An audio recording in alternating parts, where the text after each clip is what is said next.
SS innovation international, जो भारत की पहली स्वदेशी रूप से विकसित सर्जिकल रोबोटिक प्रणाली के निर्माता हैं, ने मंगलवार को एक महत्वपूर्ण उपलब्धि दर्ज की जब SSI Mantra made in India surgical robot यात्रा अपने दूसरे पड़ाव इंदौर पहुंची। यह यात्रा भोपाल में समाप्त होने के बाद मध्य प्रदेश के इंदौर शहर तक पहुंची। इस कॉन्सेप्ट के तहत सर्जन चलती हुई बस के भीतर रोबोटिक कंट्रोल पर बैठक ऑपरेशन करेंगे। Efficiency and precision in every use.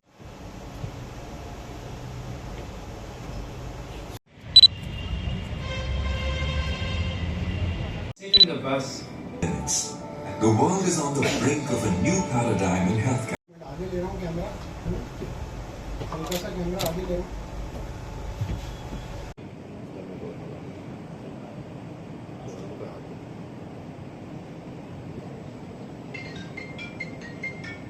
Aurobindo institute of medical science पहुंची सर्जिकल रोबोट यात्रा का उद्देश्य उन्नत स्वास्थ्य सेवाओं तक पहुंच का लोकतांत्रिकरण करना है। इस अवसर पर एसएस इनोवेशन इंटरनेशनल ने छात्रों, शिक्षकों और नागरिकों को अत्याधुनिक एसएसआई मंत्रा यूनिट का प्रत्यक्ष अनुभव कराया।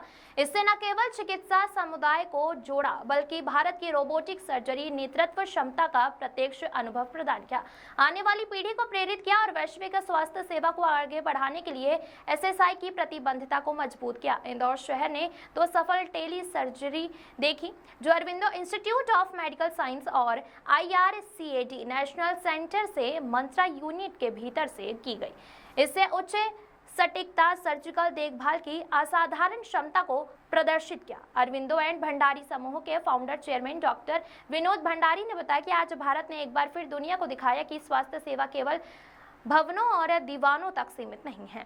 अब सर्जरी पहिए पर भी होगी और विशेषज्ञ अब सर्जरी पहियों पर भी होगी और विशेषज्ञ हर कोने तक पहुंचेगी। सैम्स एवं एसएसआई मंत्रा ने मिलकर इसे संभव किया। यह भारत के प्रधानमंत्री नरेंद्र मोदी की मेक इन इंडिया पहल को नई दिशा देता है। सर्जन ऑन व्हील की सुविधा के चलते अब सर्जन सीमाओं से नहीं बांधेगा। मरीज जहां होगा, सर्जन वहां पहुंचेगी। यह सिर्फ तकनीक नहीं, बल्कि भारत में स्वास्थ्य क्रांति का सूत्रपात्र है। इंदौर आ चुकी है, क्या कहना चाहेंगे, किस तरह का इसके माध्यम से संदेश है सभी? संदेश यही है कि हमारे जो प्राइम मिनिस्टर, चीफ मिनिस्टर, सबकी जो इच्छा रहती है कि made in India, make in India चीज़ हो और फिर दूसरा हर तबके को इसका इलाज मिल सके, उसके क्षेत्र में एक क्रांति का काम करेंगी और कोशिश यही रहेगी कि हमारे हर तबके के लोगों को इसका फ़ायदा मिल सके, तो ये हर गांव-गांव भी जा सके और वहाँ पे भी ऑपरेशन हो सके, वहाँ के लोगों को ट्रेन कर सकें। यही हमारी इच्छा है, इससे शुरुआत तो यही है। इसका जैसा कि नाम मंत्रम यात्रा दिया गया, क्या किस तरह का मंत्र इसके माध्यम से? मंत्र ये है कि जो सर्जरी बड़ी डिफ़िकल्ट थी, कुछ सर्जरी ऐसी थी जो हो ही नहीं पाती थी, मरीजों को बहुत तकलीफ़ होती थी, वो एक मंत्र के रूप में काम करेगी और सब लोगों को बेनिफिट मिलेगा। Not only students, teachers, resident doctors, consultant, but मरीज भी, और मैं तो कहूँगा OT टेक्नीशियन के लिए भी एक मंत्रा का काम करेगा ये।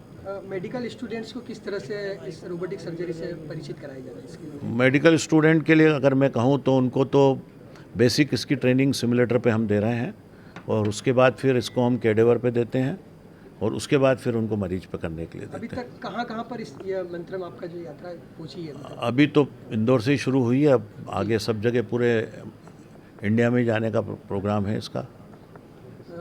डॉक्टर्स के लिए किस तरह की ट्रेनिंग इसको लेकर दी जाएगी? डॉक्टर्स को इसमें सबसे पहला ट्रेनिंग का ये है कि एक तो पेट के ऑपरेशंस जो होते हैं वो, हार्ट के ऑपरेशंस, कैंसर के ऑपरेशंस, किडनी के ऑपरेशंस, प्रोस्टेट, और गायनी में बहुत आजकल कैंसर होता है तो उसके लिए रोबोटिक बहुत अच्छा होता है।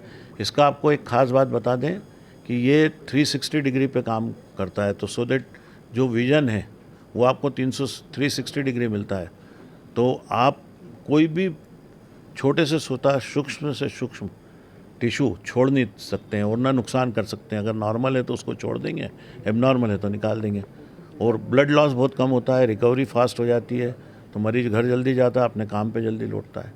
जो अभी आज से हमने जब 2012 में ये शुरू की थी रोबोटिक सर्जरी, सबसे पहले मेरे ख्याल इस इंडिया में तो हमने ही चालू की थी, तब ये बहुत महंगी भी पड़ती थी और लोगों के अप्रोच के लिए भी दूर थी।